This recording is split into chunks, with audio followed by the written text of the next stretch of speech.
देखिए बच्चों, आज हम लोग पढ़ने जा रहे हैं पोयम फायर एंड आइस।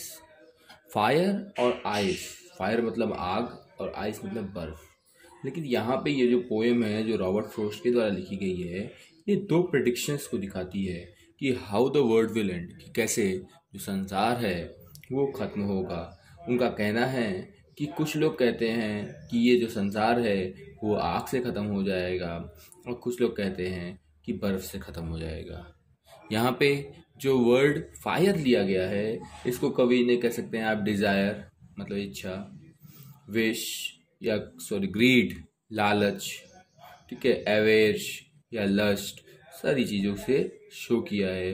वहीं पे जो ये आइस है उसको उन्होंने हेट से शो किया है।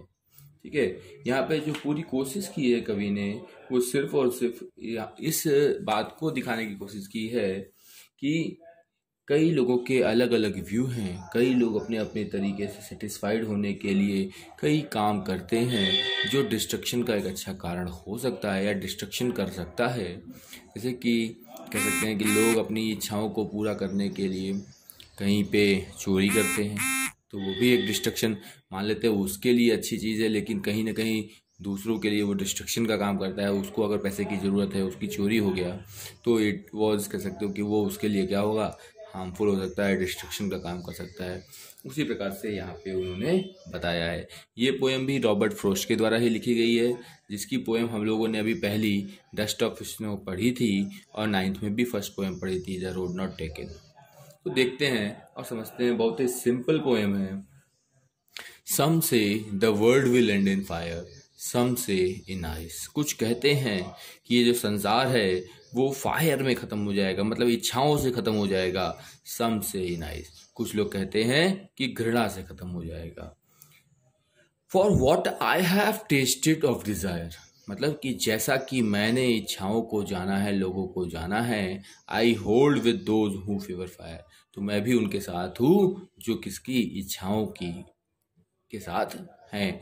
मतलब कवि के कहने का क्या मतलब है कि आने वाले समय के साथ साथ क्या होगा, लोगों की इच्छाएं जो होंगी वो और तेजी से बढ़ती चली जाएंगी और वो अपनी इच्छाओं को पूरा करने के लिए एक दूसरे से लड़ेंगे। इच्छाओं को पूरा करने के लिए, जैसे कि हमें जो डिमांड है, हमारी इच्छाएं अगर पूरी नहीं हो रही हैं, तो हम अपनी इच्छा को पूरा करने के लिए क्या करेंगे, एक दूसरे से लड़ेंगे। और उससे क्या होगा, उससे डिस्ट्रक्शन होगा और उससे क्या हो जाएगा, द वर्ल्ड विल एंड, जो संसार है वो क्या हो जाएगा, समाप्त हो जाएगा। वहीं दूसरे स्टैंजा में वे कह रहे हैं, but if it had to perish twice, लेकिन पेरिस पेरिस मतलब डाई, मरना, लेकिन अगर इस संसार को 2 बार समाप्त होना हो, आई think I know enough of hate, तो मैं सोचता हूँ, आई नो एनफ, मैं जानता हूँ पर्याप्त, किसको, घृणा को भी मैं पर्याप्त जानता हूँ, कि to say that for the destruction ice is also great and would suffice, कि जो घृणा होगी वो क्या करेगी, to say that of destruction eyes, कि जो डिस्ट्रक्शन, जो घृणा के द्वारा तबाही की जाएगी, वह भी एक ग्रेट होगी और पर्याप्त होगी। क्या करने के लिए, संसार को समाप्त करने के लिए।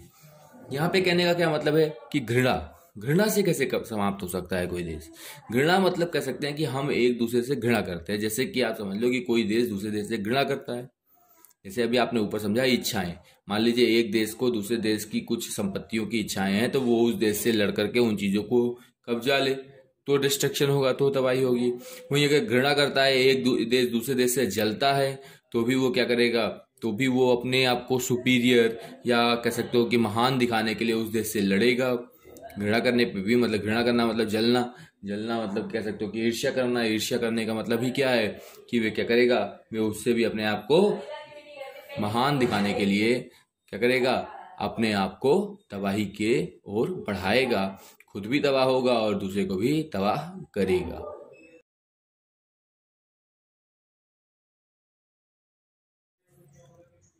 ये तो देखिए इसकी मीनिंग हो गई, पूरी पोएम की ये मीनिंग हो गई कि कुछ लोग क्या कह रहे हैं कि वो जो संसार है वो इच्छाओं से ख़त्म हो जाएगा, मतलब लोगों की इच्छाएं पूरी नहीं होंगी और वे अपनी इच्छाओं को पूरा करने के लिए विविध विभिन्न प्रकार की चीज़ों का प्रयत्न करेंगे।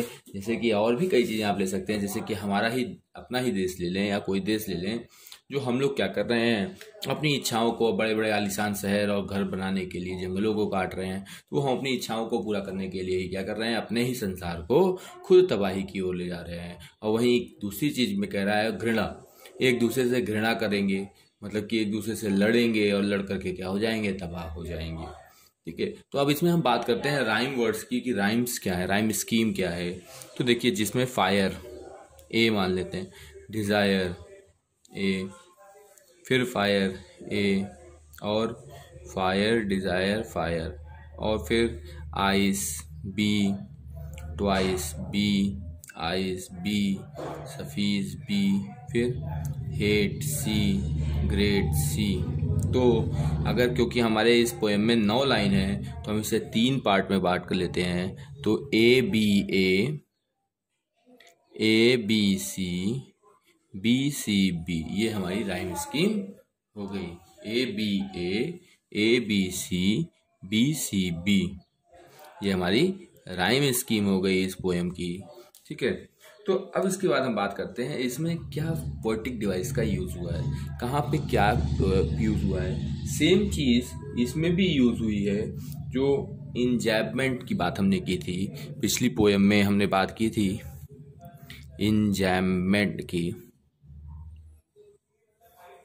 ठीक है, इंजैम्पमेंट की बात की थी। तो इंजैम्पमेंट देखिए आपको दिख रहा है, इंजैम्पमेंट क्या होता है, दो से अधिक लाइनों में अगर बिना किसी भी कॉमा या कोलन लगाए हम पोएम शुरू आगे कंटिन्यू करते हैं तो वहाँ क्या होता है, इंजैम्पमेंट होता है। तो देखिए, I think I know enough of hate to say that for of destruction is also great and would suffice. तो ये 3 लाइन जो हैं, 5वीं 6वीं 7वीं 8वीं, वो क्या है, उसमें इंजैम्पमेंट दिख रहा है।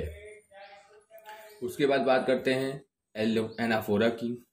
तो एनाफोरा को देखिए, एनाफोरा में क्या है कि जो रिपीटिशन हो रहा है सम से, ये क्या है, ये एनाफोरा है। ठीक है, हमने बात की एनाफोरा की, किसकी बात की, एनाफोरा की। तो एनाफोरा में देखिए रिपीटिशन हो रहा है सम से। जब कोई वर्ड किसी पोएम के बिगनिंग में आए और बार बार वही चीज़ सेम कंटिन्यू करे, जैसे सम से बार बार आ रहा है, तो वो क्या कहलाएगा, वो एनाफोरा कहलाएगा। मैंने क्या कहा कि जो बिगनिंग वर्ड है पोएम की लाइन के, जब भी बिगनिंग वर्ड होंगे सम से जैसे आया है, तो वो क्या कहलाएगा, वो एनाफोरा कहलाएगा। उसके बाद हम बात करते हैं एलिट्रेशन की। तो इसमें एलिट्रेशन भी है, क्या है, एलिट्रेशन है। एलिट्रेशन कहाँ पे है, एलिट्रेशन यहाँ है, सम से में है, सम का एस और से का एस, ये रिपीटिशन हो रहा है। एलिट्रेशन क्या होता है, repetition of the same consonant sound at the start of the word. किसी भी शब्द के प्रारंभ का इन अ सेम लाइन, अगर एक ही लाइन में किसी भी वर्ड का जो रिपीटिशन ऑफ साउंड है, कॉन्सोनेंट साउंड, वो बार बार सेम रिपीट हो रहा हो, तो वहाँ पे हम एलिट्रेशन कहते हैं। तो यहाँ पे सम और से में एस रिपीटिशन हो रहा है, इसलिए वो क्या कहलाएगा, एलिट्रेशन कहलाएगा। वही इसमें एसोनेंस भी है,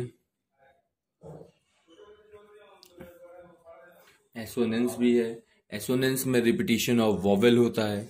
जैसे देखिए किसी लाइन में आप देख लीजिए, लेकिन ये जरूरी नहीं है कि आपका शुरुआत में आई, ये बीच में भी आ सकता है। जैसे होल्ड, तोज, हूँ, फेवर, यहाँ हो गया आपका, इस लाइन में हो गया एसोनेंस हो गया।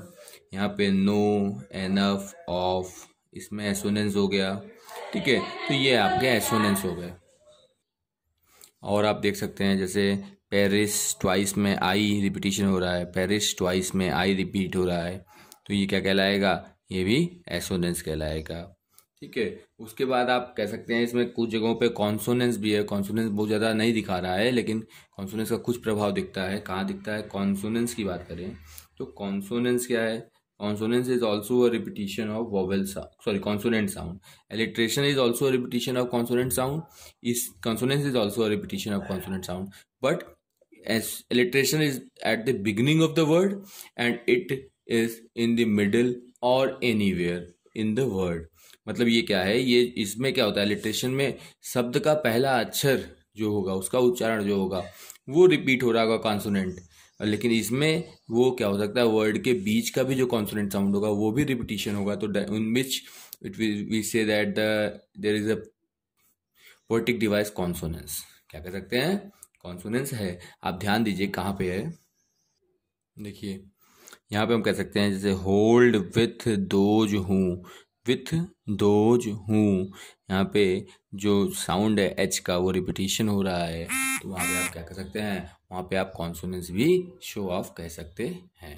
ठीक है बेटा, ये हो गया आपकी सेकेंड पोएम फर्स्ट चैप्टर की ही, फायर एंड आइस, जिसका क्लियरेंस खत्म हो गया। इसके बाद हम लोग नेक्स्ट चैप्टर देखेंगे अगले वीडियो में। अगर आपको कोई चीज़ पूछना हो तो आप हमसे कमेंट सेक्शन में भी पूछ सकते हैं।